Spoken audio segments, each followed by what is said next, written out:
Good morning friends. ನಾನು ನಿಮ್ಮ ವಿದ್ಯಾರಾಣಿ. ಇವತ್ತು ನಾವು ತುಂಬ ಇಂಟ್ರೆಸ್ಟಿಂಗ್ ಟಾಪಿಕ್ ಬಗ್ಗೆ ಮಾತಾಡೋರಿದ್ದೀವಿ. Be ready friends. ಇವತ್ತು ನಾವು ಮನಸ್ಸೆಂಬ ಮಾಯಾ ಲೋಕದೊಳಗೆ ಸುತ್ತಾಡಿ ಬರೋಣ. ಈ ಮನಸ್ಸು ಅಂದ್ರೇನು? ಮನಸ್ಸು ಎಲ್ಲಿದೆ? ಮನಸ್ಸು ಅಂದರೆ ಒಂದು ಭೌತಿಕ ಅಂಗ ಅಲ್ಲ. ಅದು ಭೌತಿಕ ಅಂಗವೇ ಅಲ್ಲ ಅಂದಮೇಲೆ ಅದು ನಮ್ಮ ಶರೀರದಲ್ಲಿ ಹೇಗಿರೋಕ್ಕೆ ಸಾಧ್ಯ? ಭೌತಿಕ ಅಂಗನೇ ಅಲ್ಲ ಅಂದಮೇಲೆ ಮನಸ್ಸು ಅನ್ನೋದು ಏನು? ಮನಸ್ಸು ಅಂದರೆ ಶಕ್ತಿ ಫ್ರೆಂಡ್ಸ್. ಈ ಶಕ್ತಿ ಸ್ವರೂಪಿ ಮನಸ್ಸು ನಮ್ಮ ಫಿಸಿಕಲ್ ಬಾಡಿಲಿ ಅಲ್ಲ, ಆಸ್ಟ್ರಲ್ ಬಾಡಿಯಲ್ಲಿದೆ. ನೀವು ಶಕ್ತಿಯನ್ನ ಬಯಸಿದಲ್ಲಿ ಫೀಲ್ ಮಾಡಬಹುದು. ಎಲ್ಲಿ ದೀಪವಿರುತ್ತೋ ಅಲ್ಲಿ ಬೆಳಕು. ಹಾಗೆ ನಿಮ್ಮ ಗಮನವೆಲ್ಲಿ ಹರಿಯುತ್ತೋ ಅಲ್ಲೇ ನಿಮ್ಮ ಮನಸ್ಸಿಗೆ ನೆಲೆ. ನೀವು ಜಾಗೃತರಾಗಿದ್ದರೆ ಮಾತ್ರ ಆ ಮನಸ್ಸಿಗೊಂದು ಬೆಲೆ. ಹೌದು, ನಾವ್ಯಾಕೆ ಕಣ್ಣಿಗೆ ಕಾಣದ ಈ ಮನಸ್ಸಿನ ಬಗ್ಗೆ ಇಷ್ಟೊಂದು ತಲೆ ಕೆಡಿಸ್ಕೊಂಡಿದ್ದೀವಿ? ಮನಸ್ಸು ಅಷ್ಟು ಮುಖ್ಯನಾ? ಯಾಕಂದ್ರೆ ನಮ್ಮ ಜೀವನದ ಸಾಧನೆಯ, ಸೋಲಿನ, ನಗುವಿನ, ಅಳುವಿನ ಪ್ರತಿಯೊಂದರ ಸೂತ್ರಧಾರ ಈ ಮನಸ್ಸು. ನಮ್ಮ ಮನಸ್ಸಿನ ಬಗ್ಗೆ ಯೋಚಿಸೋದು ಮಾತ್ರವಲ್ಲ, ಮನಸ್ಸಿನ ಬಗ್ಗೆ ತುಂಬ ಕಾಳಜಿ ಕೂಡ ತಗೋಬೇಕಿದೆ. ನಮ್ಮ ಶಿಕ್ಷಣ ವ್ಯವಸ್ಥೆಯಲ್ಲಿ ಎಲ್ಲೂ ಮನಸ್ಸಿನ ಕಾಳಜಿಯ ಕುರಿತಾದ ಚರ್ಚೆಗಳಾಗಲಿ ಪಾಠಗಳಾಗಲಿ ಕೊಟ್ಟೇ ಇಲ್ಲ. ನಮ್ಮನ್ನ ಈ ವ್ಯವಸ್ಥೆ ಯಾವತ್ತೂ ಮನಸ್ಸಿನ ಮಾಸ್ಟರ್ ಆಗಿ ಟ್ರೈನ್ ಮಾಡಿಲ್ಲ. ನಮ್ಮನ್ನ ಯಾವಾಗಲೂ ಗುಲಾಮನಾಗಿಯೇ ಟ್ರೈನ್ ಮಾಡಲಾಗಿದೆ. ನಮ್ಮ ಶಿಕ್ಷಣ ವ್ಯವಸ್ಥೆ ಹೇಳೋದನ್ನೆಲ್ಲ ನಮ್ಮ ಮನಸ್ಸು ಫಾಲೋ ಮಾಡಬೇಕು. ಮನಸ್ಸು ಒಂದು ನಿರ್ಜೀವ ಗೋಡೆಯಲ್ಲ, ಅದು ನಿಮ್ಮ ಹಾಗೂ ನಿಮ್ಮ ಎನ್ಲೈಟನ್ಮೆಂಟ್ ನಡುವಿನ ವಾಹನ. ನನ್ನ ಮನಸ್ಸು ನನ್ನ ಮಾತು ಕೇಳುತ್ತೆ ಅಂತಾದರೆ you are the most powerful person in this world. ಹೀಗೆ ಮನಸ್ಸನ್ನು ಹೊಂದಿರೋರು ಏನು ಬೇಕಾದರೂ ಸಾಧಿಸಬಲ್ಲರು. ನಿಮ್ಮ ಮನಸ್ಸು ಎಷ್ಟು ಶಕ್ತಿಶಾಲಿ ಅನ್ನೋದು ನೀವೆಷ್ಟು ಕಡಿಮೆ ಆಲೋಚಿಸ್ತೀರಿ ಅನ್ನೋದ್ರ ಮೇಲೆ ಡಿಪೆಂಡ್ ಆಗುತ್ತೆ. ಹೌದು ಫ್ರೆಂಡ್ಸ್, ಕಡಿಮೆ ಯೋಚಿಸೋ ಮನಸ್ಸು ತುಂಬಾ ಪವರ್ಫುಲ್. ನಮ್ಮ ಪ್ರತಿ ಥಾಟ್ ಬಗ್ಗೆ ನಾವು ತುಂಬ ಅವೇರ್ನೆಸ್ನಿಂದ ನಮ್ಮನ್ನು ನಾವು ಆಲೋಚಿಸ್ಕೋಬೇಕು. ನಾವು ಇವತ್ತಿನಿಂದ, ಅದು ನಮ್ಮ ಭೂತಕಾಲದ ಆಲೋಚನೆಗಳ ಫಲ. ಇವತ್ತೇನಿದೆ ನೋಡಿ, ಅದು ನಾವು ಹಿಂದೆ ಆಲೋಚಿಸಿದ್ರ ಫಲ. ನೀವು ಇವತ್ತು ಆಲೋಚಿಸೋದು ನಿಮ್ಮ ಭವಿಷ್ಯದ ಬುನಾದಿ. ನೀವು ಮನಸ್ಸಿಗೊಂದು ಶಿಸ್ತು ಕಲಿಸಲೇಬೇಕು. ಅದಕ್ಕಾಗಿ ನಮ್ಮನ್ನು ನಾವು ಅರಿವಿನಿಂದ ನೋಡಿಕೊಳ್ಳೋದನ್ನು ರೂಢಿಸ್ಕೊಳ್ಬೇಕು. ಮನೇಲೊಂದು ಮಗು ಇದ್ರೆ ಅದು ತುಂಬ ಗದ್ದಲ ಮಾಡುತ್ತೆ ಅಂತ ಅನ್ಕೊಳ್ಳಿ. ನೀವು ಕೂಗಾಡಿ ಚೀರಾಡಿ ಅದನ್ನು ಸುಮ್ಮನಿರಿಸೋ ಬದಲು ಸ್ವಲ್ಪ ಕಾಲ ಅದನ್ನು ವೀಕ್ಷಣೆ ಮಾಡ್ತಾ ಸುಮ್ಮನೆ ನಿಂತುಬಿಡಿ. ಯಾವಾಗ ಮಗುವಿಗೆ ನೀವು ಅದನ್ನು ನಿಂತು ಗಮನ ಕೊಟ್ಟು ವೀಕ್ಷಣೆ ಮಾಡ್ತಿದ್ದೀರಿ ಅಂತ ಗೊತ್ತಾಗುತ್ತೋ ಅದಾಗದೆ ಸೈಲೆಂಟ್ ಆಗುತ್ತೆ. ಓಶೋ ತಮ್ಮ ಪ್ರವಚನಗಳಲ್ಲಿ ಬುದ್ಧನ ಒಂದು ಕತೆ ಹೇಳಿದ್ದು ನನಗೆ ನೆನಪಾಗ್ತಾ ಇದೆ ಫ್ರೆಂಡ್ಸ್. ಬುದ್ಧ ಮತ್ತು ಅವರ ಪ್ರಿಯ ಶಿಷ್ಯ ಆನಂದ ಒಂದು ಬಾರಿ ಒಂದು ಕಾಡಿನ ದಾರಿನಲ್ಲಿ ಹಾದು ಹೋಗ್ತಿರ್ತಾರೆ. ಬುದ್ಧರ ಹತ್ರ ಒಂದು ಭಿಕ್ಷಾ ಪಾತ್ರೆ ಇರುತ್ತೆ. ಅಲ್ಲಿ ದಾರಿಯಲ್ಲಿ ಹಾದು ಹೋಗುವಾಗ ರಸ್ತೆ ಮಧ್ಯದಲ್ಲಿ ಒಂದು ಚಿಕ್ಕ ತಗ್ಗಿರುತ್ತೆ. ಅಲ್ಲಿ ಒಂದು ಸ್ವಲ್ಪ ನೀರು ನಿಂತಿರುತ್ತೆ. ಅದು ಕಾಮನ್ ಆಗಿ ಎಲ್ಲರೂ ಓಡಾಡೋ ರಸ್ತೆ ಆಗಿರೋದ್ರಿಂದ ಆವಾಗ ಎತ್ತಿನ ಬಂಡಿಗಳು, ಮನುಷ್ಯರು, ದನಕರುಗಳು ಎಲ್ಲ ಓಡಾಡ್ತಾನೆ ಇರ್ತವೆ. ಅಲ್ಲಿ ಆ ನೀರು ಪದೇ ಪದೇ ಯಾರಾದರೂ ಓಡಾಡಿದ್ರೆ, ಎತ್ತಿನ ಬಂಡಿಗಳು ಓಡಾಡಿದ್ರೆ ಅದು ಮತ್ತೆ ಮತ್ತೆ ಕಲಕಾಗ್ತಾನೆ ಇರುತ್ತೆ. ಅಲ್ಲೇ ಹತ್ತಿರದಲ್ಲಿ ಒಂದು ಶುದ್ಧವಾದ ಫಾಲ್ಸ್ನಿಂದ ನೀರು ಬೀಳ್ತಾನೂ ಇರುತ್ತೆ. ಬುದ್ಧರು ಹೋಗಿ ಒಂದು ಗಿಡದ ಕೆಳಗಡೆ ಕುತ್ಕೋತಾರೆ. ಪ್ರಿಯ ಶಿಷ್ಯ ಆನಂದನಿಗೆ ಹೇಳ್ತಾರೆ, ನನಗೆ ತುಂಬ ನೀರಡಿಕೆ ಆಗಿದೆ ಆನಂದ, ಹೋಗಿ ಅಲ್ಲಿ ದಾರಿ ಮಧ್ಯದಲ್ಲಿ ತಗ್ಗಿದೆಯಲ್ಲ ಆ ನೀರನ್ನು ತಗೊಂಡು ಬಾ ಅಂತ ಹೇಳ್ತಾರೆ. ಆನಂದ ಹೋಗ್ತಾನೆ, ನೋಡ್ತಾನೆ ಆ ನೀರು ಕೆಸರುಮಯ ಆಗ್ಬಿಟ್ಟಿರುತ್ತೆ. ಇಷ್ಟು ಕೆಟ್ಟದಾಗಿರೋ ನೀರನ್ನು ಹೇಗೆ ಬುದ್ಧನಿಗೆ ಭಗವಾನಿಗೆ ಕೊಡೋದು ಅಂತ ಅನಿಸಿ ಅಲ್ಲಿ ಹತ್ತಿರದಲ್ಲಿ ಒಂದು ಶುದ್ಧವಾದಂಥ ಫಾಲ್ಸ್ ಎತ್ತರದಿಂದ ಬೀಳ್ತಿರುತ್ತೆ. ಆ ನೀರನ್ನು ತಗೊಂಡು ಹೋಗಬೇಕು ಅಂತ ಆ ನೀರನ್ನು ತಗೊಂಡು ಹೋಗ್ತಾನೆ. ಆಗ ಬುದ್ಧ ಹೋದ್ಮೇಲೆ ಬುದ್ಧನಿಗೆ ಆ ನೀರನ್ನು ಕೊಡೋದಕ್ಕೆ ಹೋಗ್ತಾನೆ. ಬುದ್ಧ ಹೇಳ್ತಾನೆ, ಎಲ್ಲಿಯೇ ನೀರನ್ನು ತಗೊಂಡು ಬಂದೆ ಅಂತ. ಇಲ್ಲ, ಅಲ್ಲಿ ಫಾಲ್ಸ್ನಲ್ಲಿ ನೀರು ಬೀಳ್ತಾ ಇತ್ತು, ಆ ನೀರನ್ನು ತಗೊಂಡು ಬಂದೆ ಅಂತ ಹೇಳ್ತಾನೆ. ಆವಾಗ ಬುದ್ಧ ಭಗವಾನ್ ಕೇಳ್ತಾರೆ, ನಾನು ನಿನ್ಗೆ ಹೇಳಿದ್ದು ಆ ರಸ್ತೆ ಮಧ್ಯದ ಗುಂಡಿಯಿಂದನೇ ನೀರು ತರಬೇಕು ಅಂತ ವಾಪಸ್ ಕಳಿಸ್ತಾರೆ. ವಾಪಸ್ ಹೋಗ್ತಾನೆ. ಮತ್ತೆ ಅಷ್ಟೊತ್ತಿಗೆ ಅದೇ ತಕ್ಷಣ ಒಂದು ಚಕ್ಕಡಿ ಹಾದು ಹೋಗಿರುತ್ತೆ, ಮತ್ತೆ ನೀರು ಕೆಸರುಮಯ ಆಗಿರುತ್ತೆ. ಆಗ ಗುರುವಿನ ಆಜ್ಞೆ ಬೇರೆ ಆಗಿರುತ್ತಲ್ಲ, ಅದೇ ನೀರು ಬೇಕಂತ.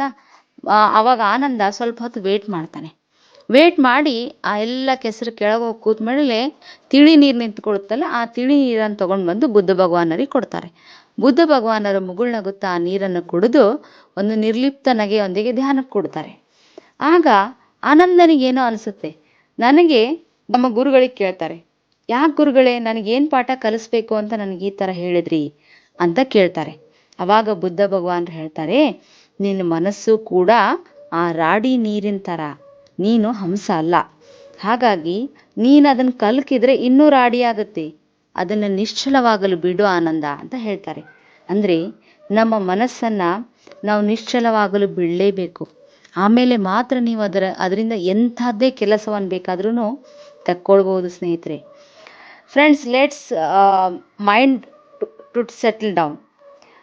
ಈಗ ಮೈಂಡನ್ನು ಸೆಟಲ್ ಡೌನ್ ಮಾಡೋದು ಹೇಗೆ?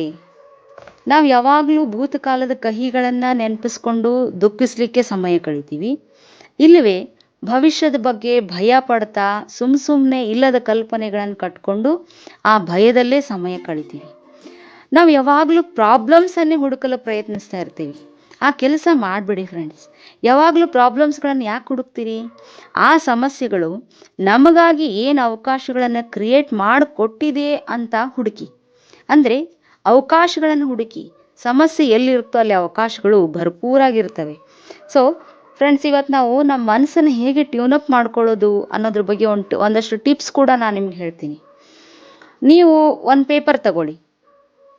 ಇವತ್ತು ಇಡೀ ದಿವಸ ನೀವು ಏನೇನು ಕೆಲಸಗಳನ್ನು ಮಾಡಬೇಕು ಅಂತ ಅಂದ್ಕೊಳ್ತೀರೋ ಅದರಲ್ಲಿ ನೀಟಾಗಿ ಸ್ಟೆಪ್ ಬೈ ಸ್ಟೆಪ್ ಬರೀರಿ. ಈ ಥರ ಬರೆಯೋದ್ರಿಂದ ಏನಾಗುತ್ತೆ ಅಂತಂದರೆ, ಫಾರ್ ಎಕ್ಸಾಂಪಲ್, ಇವತ್ತು ನೀವು ಧ್ಯಾನ ಮಾಡಬೇಕು, ಕೆಲಸ ಮಾಡಬೇಕು, ಒಂದಷ್ಟು ಓದಬೇಕು, ಅಡುಗೆ ಮಾಡಬೇಕು, ಮನೆ ಕ್ಲೀನ್ ಮಾಡಬೇಕು, ಹೀಗೆ ನಿಮ್ಗೆ ಏನೇನು ಕೆಲಸಗಳಿರುತ್ತೋ ಅದನ್ನೆಲ್ಲ ಬರೀರಿ. ಈ ಥರ ಪ್ರತಿ ದಿವಸ ನೀವೊಂದು ಈ ಥರ ಲಿಸ್ಟ್ ಮಾಡ್ಕೊಳ್ಳೋದ್ರಿಂದ ನಿಮ್ಮ ಮನಸ್ಸು ಆರ್ಗನೈಸ್ ಆಗಿಬಿಡುತ್ತೆ, ಅಂದರೆ ಹೊಂದಿಕೆ ಆಗಿಬಿಡುತ್ತೆ. ಇನ್ನು ಎರಡನೇ ಟಿಪ್, ನಾವು ಯಾವತ್ತೂ ಪ್ರಕೃತಿ ಜೊತೆಗೆ ಸದಾಕಾಲ ಇರೋದಕ್ಕಾಗಲ್ಲ. ಬಟ್ ನಾವು ಪ್ರತಿದಿನ ಕೆಲವು ವಸ್ತುಗಳನ್ನು ಬಳಸ್ತೀವಿ, ಅದೆಲ್ಲ ಪ್ರಕೃತಿಯಿಂದ ಬಂದಿದ್ದೆ. ಫಾರ್ ಎಕ್ಸಾಂಪಲ್, ಪೇಪರ್ ತಯಾರಾಗಿರೋದು ಗಿಡಗಳಿಂದ, ಟ್ರೀಸಿಂದ. ಸೊ ನಾವು ಆ ಪೇಪರ್ನ ಜೊತೆಗೆ ನಾವು ಎಷ್ಟು ಒಡನಾಟವನ್ನು ಹೊಂದುತ್ತೀವೋ ನಾವು ನೇಚರ್ ಜೊತೆ ಕೂಡ ಕನೆಕ್ಟ್ ಆಗ್ತೀವಿ. ನಿಮ್ಮ ಮನಸ್ಸಿಗೆ ಮಿರಾಕಲಸ್ ಆಗಿ ಥಿಂಕ್ ಮಾಡಲಿಕ್ಕೆ ಸ್ವಲ್ಪ ಹೆಲ್ಪ್ ಮಾಡಿ ಫ್ರೆಂಡ್ಸ್. ಯಾವಾಗಲೂ ರಿಸಲ್ಟ್ ಏನಾಗುತ್ತೆ ಅಂತ ಥಿಂಕ್ ಮಾಡಬೇಡ್ರಿ. ಹ್ಯಾಪಿನೆಸ್ ಯಾವಾಗಲೂ ರಿಸಲ್ಟ್ ಮೇಲೆ ಡಿಪೆಂಡ್ ಆಗಿರಲ್ಲ.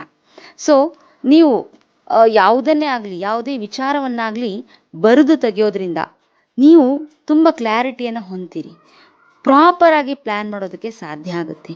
ಹೀಗೆ ಪ್ರಕೃತಿಯಿಂದ ತಯಾರಾದ ವಸ್ತುಗಳ ಜೊತೆಗೆ ನಾವು ಒಡನಾಟವನ್ನು ಹೊಂದಬೇಕು. ಪ್ರತಿದಿನ ಕೈಯಲ್ಲಿ ಪುಸ್ತಕಗಳನ್ನು ಹಿಡಿದು ಪುಟದಿಂದ ಪುಟವನ್ನು ಹೊರಳಿಸುತ್ತಾ ಸ್ವಲ್ಪವಾದರೂ ನಾವು ಓದಬೇಕು ಫ್ರೆಂಡ್ಸ್. ಇನ್ನು ನೆಕ್ಸ್ಟ್ ಟಿಪ್ಪು, ನೀವು ಸದಾ ಮನೆಯಲ್ಲೇ ಇರೋರಾದರೆ ಪ್ಲೀಸ್ ಮನೆಯಿಂದ ಹೊರಗೆ ಬನ್ನಿ. Out off site is out of mind ಅಂತಾರೆ. ನಿಮ್ಗಿಷ್ಟ ಆಗೋ ಪ್ಲೇಸಿಗೆ ಹೋಗಿ. It may be A railway station, park, ಅಥವಾ ಯಾವುದೋ ಒಂದು ಅರಳಿಕಟ್ಟೆ, ಹೀಗೆ ನಿಮ್ಗೆ ಯಾವ್ದು ಇಷ್ಟನೋ ಆ ಪ್ಲೇಸಿಗೆ ಹೋಗಿ ಫ್ರೆಂಡ್ಸ್. ಏನು ಮಾಡ್ತೀರೋ ಅದನ್ನು ಮೈಂಡ್ಫುಲ್ಲಾಗಿ ಮಾಡಿ, ಥಾಟ್ಫುಲ್ಲಾಗಿ ಮಾಡಿ, ಅಂದರೆ ಮನಸ್ಪೂರ್ಣವಾಗಿ ಮಾಡಿ. ನೀವು ಯಾವುದೇ ವಿಚಾರವನ್ನು ಯಾರ ಹತ್ರ ಶೇರೇ ಮಾಡ್ಕೊಳ್ಳಲ್ಲ ಅಂದರೆ it's like A water in the bottle. So ನೀವು ಬಾಟಲ್ನಲ್ಲಿರುವಂಥ ನೀರು ಯಾಕೆ ಹಾಕ್ತೀರಿ? ನೀವು ಮಹಾಸಾಗರವೇ ಆಗಿ. ಸಾಗರದ ಶಕ್ತಿ ಇರೋದೇ ಅದರ ಹರಿಯುವಿಕೆಯಿಂದ. ಇದು ಪಾಸಿಬಲ್ ಆಗೋದು ಕೇವಲ ನಾವು ಸ್ಪಿರಿಚುವಲ್ ಸರ್ವಿಸಿಗೆ ಇಳಿದಾಗ ಮಾತ್ರ. ಹಾಗಾಗಿ ನೀವೆಲ್ಲ ಧ್ಯಾನ ಮಾಡಿ, ಅಗತ್ಯ ಇರೋ ಎಲ್ರಿಗೂ ಧ್ಯಾನ ಕಲಿಸಿ. ಆಗ ನೀವು ಧ್ಯಾನದ ಮಹಾಸಾಗರವೇ ಆಗ್ತೀರಿ. ನಮ್ಮ ಆಲೋಚನೆಗಳನ್ನು ನಮ್ಮಲ್ಲೇ ಇಟ್ಕೊಂಡು ಕುಳಿತುಕೊಂಡ್ಬಿಟ್ರೆ ನಾವ್ಯಾವತ್ತೂ ಬೆಳೆಯೋಕ್ಕಾಗಲ್ಲ, ಯಾರಿಗೂ ಸಹಾಯ ಮಾಡೋಕ್ಕಾಗಲ್ಲ ಫ್ರೆಂಡ್ಸ್. ಫಾರ್ ಎಕ್ಸಾಂಪಲ್, ನಾನೇ ಹೇಳ್ತೀನಿ, ನನಗೆ ಬಂದಂಥ ಎಷ್ಟೋ ವಿಚಾರಗಳನ್ನು ನಾನು ಆಲೋಚನೆ ಮಾಡ್ತಿದ್ದೆ, ಅಲ್ಲಿಗೆ ಬಿಟ್ಬಿಡ್ತಿದ್ದೆ. ಬಟ್ ನನಗೆ ಒಂದಿನ ಅನ್ನಿಸ್ತು, ನನ್ನ ಆಲೋಚನೆಗಳನ್ನು ಯಾವತ್ತೂ ಇನ್ನೊಬ್ಬರ ಹತ್ರ ನಾನು ಶೇರ್ ಮಾಡ್ಕೋಬೇಕು, ಅದನ್ನು ಎಲ್ಲರಿಗೂ ಮುಟ್ಟಿಸ್ಬೇಕು ಅಂತ. ಆಗಲೇ ನಂಗೆ ಹೊಳೆದಿದ್ದು ತುಂಬ ಸುಲಭವಾಗಿ ಯೂಟ್ಯೂಬ್ ಮೂಲಕ ನಾನು ಎಲ್ಲರ ಹತ್ರನೂ ನನ್ನ ವಿಚಾರಗಳನ್ನು ಶೇರ್ ಮಾಡ್ಕೊಳ್ಬಹುದಲ್ಲ ಅಂತ. ಸೊ ನಾನು ಪ್ರಯತ್ನ ಮಾಡಿದೆ. ತುಂಬ ಅಬಂಡೆಂಟಾಗಿ ನೀವೆಲ್ಲ ನನ್ನನ್ನು ಸಪೋರ್ಟ್ ಮಾಡಿದ್ರಿ.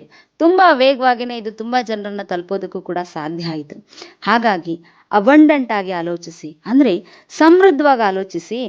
99% ನಮ್ಮ ಆಲೋಚನೆಗಳು ನಮ್ಮವು ಅಲ್ವೇ ಅಲ್ಲ, ಯಾವಾಗಲೂ ಬೇರೆಯವ್ರು ಹೇಳಿದ್ದೋ, ಇನ್ಯಾರೋ ಕೊಟ್ಟಿದ್ದೋ, ಇನ್ಯಾರೋ ನಮ್ಮ ತಲೆಯಲ್ಲಿ ತುಂಬಿದ್ದೋ, ಹೀಗೆ. ಹಾಗಾದ್ರೆ ಇದರಿಂದ ಹೊರಗೆ ಬರೋಕ್ಕೆ ಏನು ಮಾಡೋದು? ನಿಶ್ಶಬ್ದವಾದ ಕಾಡಿಗೆ ಹೋಗಿ ಬೋರ್ಗರಿಯ ಸಮುದ್ರದ ಅಲೆಗಳಲ್ಲಿ ಮಿಂದು ನಿಮ್ಮೊಳಗಿನ ನಿಶ್ಶಬ್ದತೆಯನ್ನು ಹುಡುಕೊಳ್ಳಿ ಫ್ರೆಂಡ್ಸ್. ನಕ್ಷತ್ರಗಳನ್ನು ನೋಡ್ತಾ ರಾತ್ರಿ ಇಡೀ ಕುಳಿತುಬಿಡಿ.